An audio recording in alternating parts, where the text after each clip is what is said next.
चीज़ें अगर हम समझ गए अपभ्रंश, अवहट्ठ और पुरानी हिंदी के बारे में, तो हम काफ़ी चीज़ें समझ सकते हैं और शायद बाकी भाषाओं के बारे में भी हमें थोड़ा बहुत अंदाज़ा लग जाए। जैसे बाकी चीज़ें तो ठीक ही हैं, ह्रस्व स्वर, दीर्घ स्वर वगैरह वगैरह व्यंजन क्या होते हैं, पर जो अलग चीज़ें हम जैसे अ और ओ, हालांकि यहाँ पे ए होना चाहिए, ए और ओ। अब अपभ्रंश की बात देखा जाए अभाव रहता है, पर अगर टॉपर की कॉपी में देखोगे ना, अगर साहित्यिक विशेषता बता रहे हैं हम, जैसे रवि सिहागी हो गए, उनकी कॉपी में देखोगे तो वो बताते हैं कि अपभ्रंश में ये मिलता है। हालांकि ऐसा नहीं है, अपभ्रंश साहित्य में मिल सकता है क्योंकि अपभ्रंश और जो अवहट्ठ है दोनों लगभग समान भाषाएं मानी जाती हैं, तो इसलिए वहाँ पे हमें देखने को मिल सकता है, पर वैसे अभाव रहता है।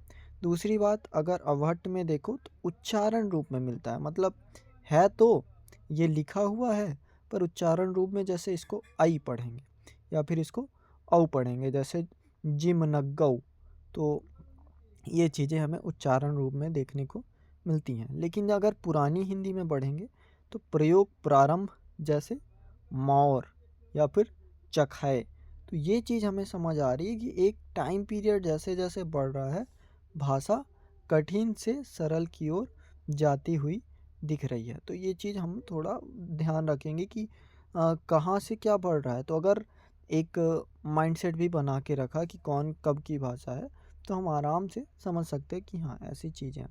अगली बात, री का प्रयोग।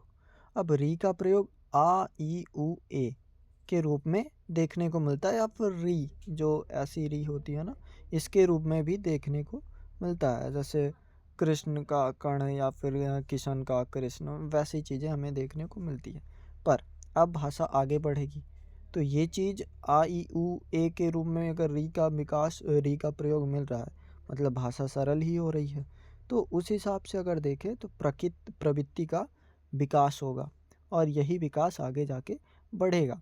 अगर हम सिर्फ इसका लिख रहे हैं ना, तो हम लिख सकते हैं आराम से कि री का प्रयोग बहुतायत मात्रा में होने लगे, या फिर अवहट्ठ में लिख रहे हैं तो हम आराम से लिख सकते हैं कि री का प्रयोग प्रवृत्ति में विकास हुआ, या फिर जो भी है, तो हम अलग से भी कर सकते हैं। अनुनासिकता, अब देखो ये अगर समझ गए तो बहुत ही सही है।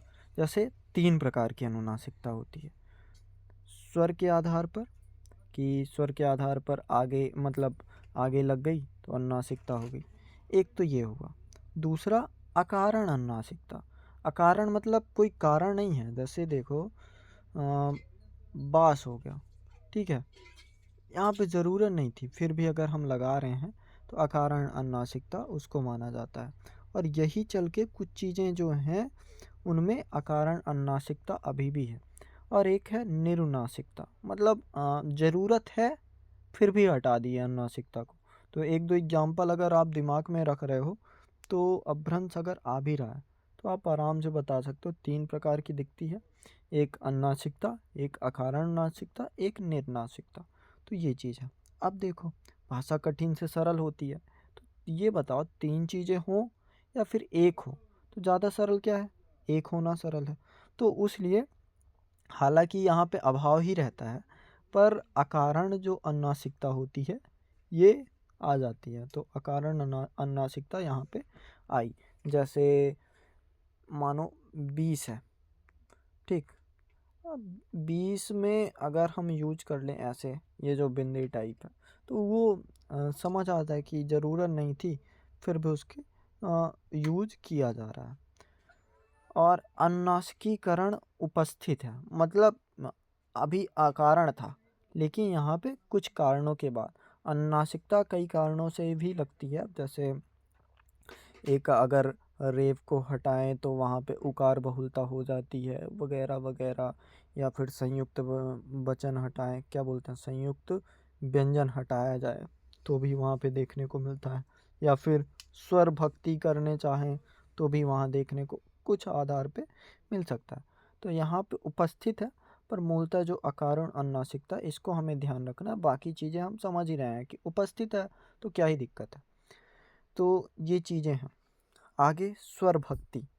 स्वर भक्ति का मतलब यहाँ तो मौजूद लिखा है, स्वर भक्ति का मतलब जैसे समझो कि अंधकार है, ठीक। अंधकार, तो अभी तो ये व्यंजन है का, लेकिन अगर इसको अंध आर कर दिया गया तो मतलब समझ आता है कि स्वर भक्ति है, कि स्वर की ज़रूरत नहीं है, फिर भी हम अधिक एक से अधिक स्वर का उपयोग कर रहे हैं, तो वो चीज़ें हमें समझ आती हैं, मौजूद है।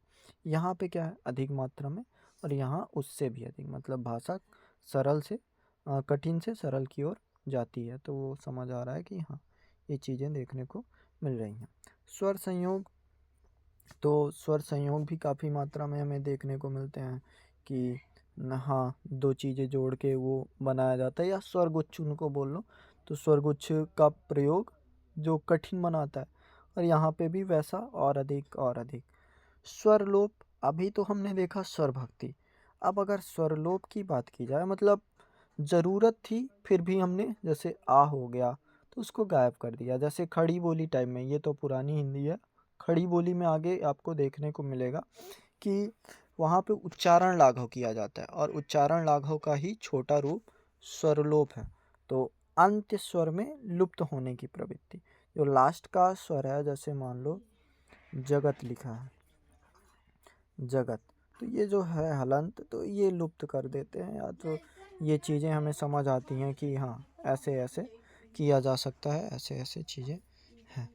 और क्या चीज़ है, द्वितीकरण, तो द्वितीकरण को भी हम देख सकते हैं, संयुक्त व्यंजन की जगह द्वितीकरण, जैसे समझो सर्प लिखा है, ठीक है, अब सर्प लिखा है, तो ये मान लो सर्पा है, ठीक है, संस्कृत में है, एक सेकेंड समझ आता हूँ, जैसे समझो सर्पः है, तो एक रूल कहता है कि अगर विसर्ग लगा है तो विसर्ग हटा के उकार बोलता होगी, ठीक है, लेकिन ये जो रेप है, रेप हटा के ये द्वितीकरण होता है, मतलब प्राकृत में अगर सर्प लिखा है तो ये सप्पो हो जाएगा, अन- इस विसर्ग के कारण तो उकार बोलता हुई, और ये द्वितीकरण के कारण ये सर्प का सप्पो हुआ, तो ये चीज़ हमें देखने को मिलती है कि संयुक्त व्यंजन की जगह द्वितीकरण कर दिए, कि मुझे नहीं ज़रूरत है उसकी, मैं द्वितीकरण कर देता हूँ। लेकिन यहाँ पे क्षतिपूर्ण दीर्घीकरण है, अब जैसे सप्पो हुआ था, तो अब दीर्घीकरण हो जाएगा लेकिन क्षतिपूर्ण, मतलब ये पा हटा के हम इसको हटा देंगे, तो ये क्या हो जाएगा, सप्पो से जैसे, तो क्षतपूर्ण दीर्घीकरण, तो सांप हो गया।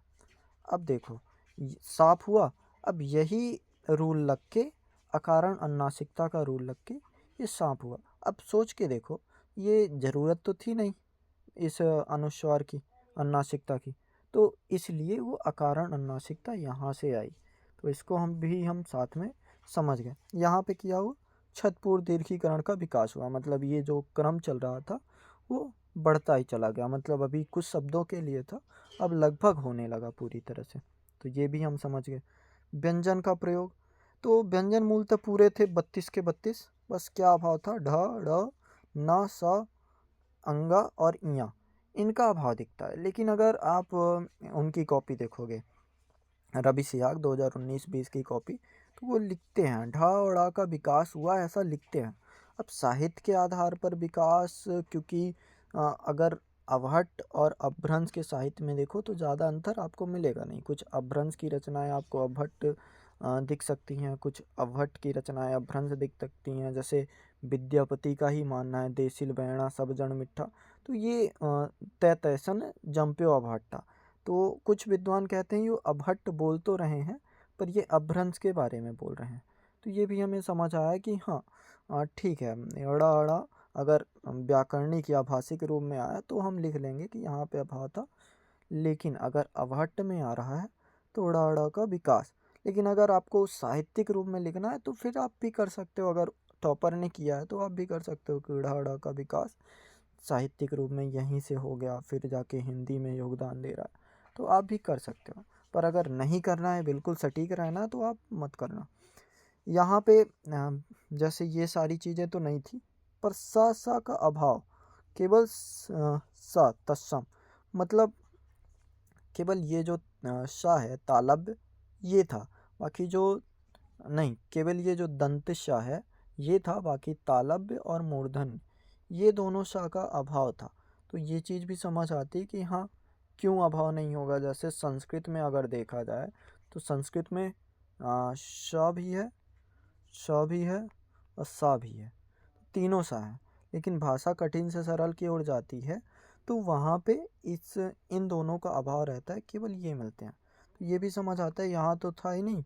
यहाँ अगर ये वाला सा देखा जाए जो मूर्धन्य सा है, एक सेकेंड, जो मूर्धन्य सा है केवल तत्सम उपयोग के लिए। अब देखो, भाषा कठिन से सरल की ओर जाएगी तो ज़रूर, लेकिन भाषा सही भी होती जाएगी। सही का मतलब सटीक भी होती जाएगी।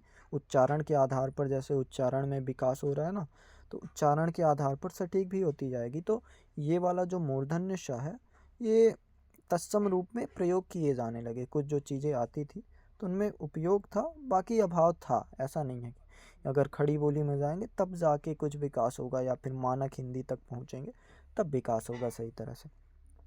टा वर्ग देखो, तो टा वर्ग यहाँ पे प्रधान था, यहाँ सीमित हुआ, यहाँ भी सीमित ही था। अल्पप्राण आ या में परिवर्तन, जैसे अल्पप्राण कुछ भी है, जैसे कागज लिखा है, ठीक है, कागज, तो कागज का अज भी हो सकता है, या फिर का यज भी हो सकता है। क्यों ऐसा?